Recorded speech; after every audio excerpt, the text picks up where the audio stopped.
जैसे हमने यहाँ पर प्रैक्टिस की है, डेली यूज होने वाले भाग क्या है, डेली यूज होने वाले सेंटेंस है ना। जब तक सेंटेंस हम शुरुआत से लेकर शाम तक जो भी हम कर रहे हैं क्या बनाएंगे, सबसे पहले हिंदी मुंह से लिखेंगे। किसमें लिखेंगे, हिंदी मुंह से लिखेंगे। हिंदी में लिखने के बाद उसको हम क्या करेंगे, ट्रांसलेट करेंगे किसमें, इंग्लिश में। इंग्लिश ट्रांसलेट करने के बाद हम क्या करेंगे, प्रैक्टिस करेंगे उसकी। क्या करेंगे, प्रैक्टिस। मेन इंपॉर्टेंट काम होता है नंबर 1 प्रैक्टिस का। पढ़ तो सभी लेते हैं, सीख भी सभी लेते हैं, सभी पढ़ा लेते हैं, बट जो स्टूडेंट को सीखने की प्रैक्टिस जब तक नहीं करेंगे, कितने बार, एक सेकंड हम कितने बार बोलेंगे इसे, या 2-3 बार बोलेंगे भूल जाएंगे।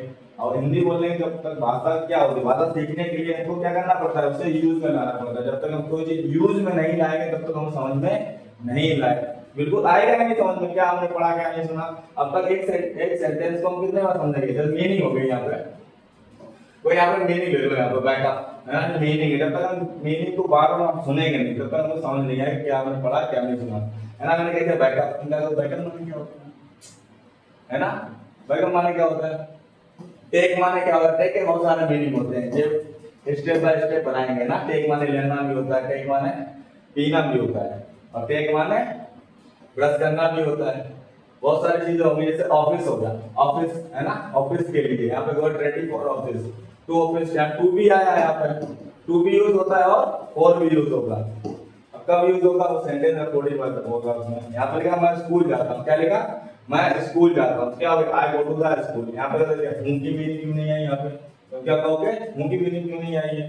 तो ये सेंटेंस अकॉर्डिंग यहाँ पर सेंटेंस सारे बनते हैं यहाँ पे, है ना, समझ में आया।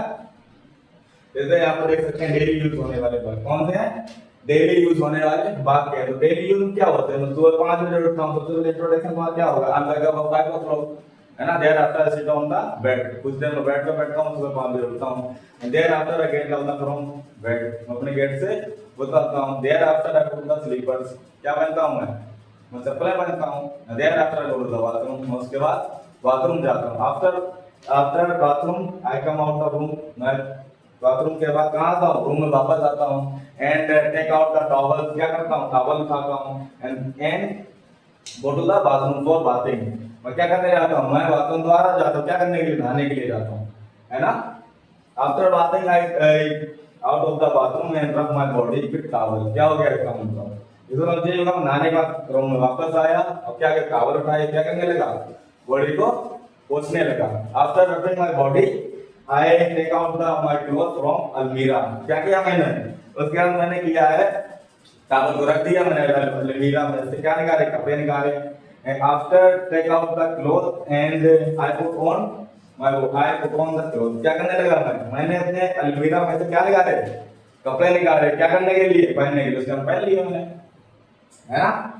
After putting on the cloth and I get ready for office, क्या करने लगा, कपड़े पहनने का तैयार हो गया, किसके लिए, ऑफिस के लिए, है ना। समझ में आया मैटर, ये आया समझ में, कुछ तो समझ में आया होगा, कुछ ना समझने से अच्छा है।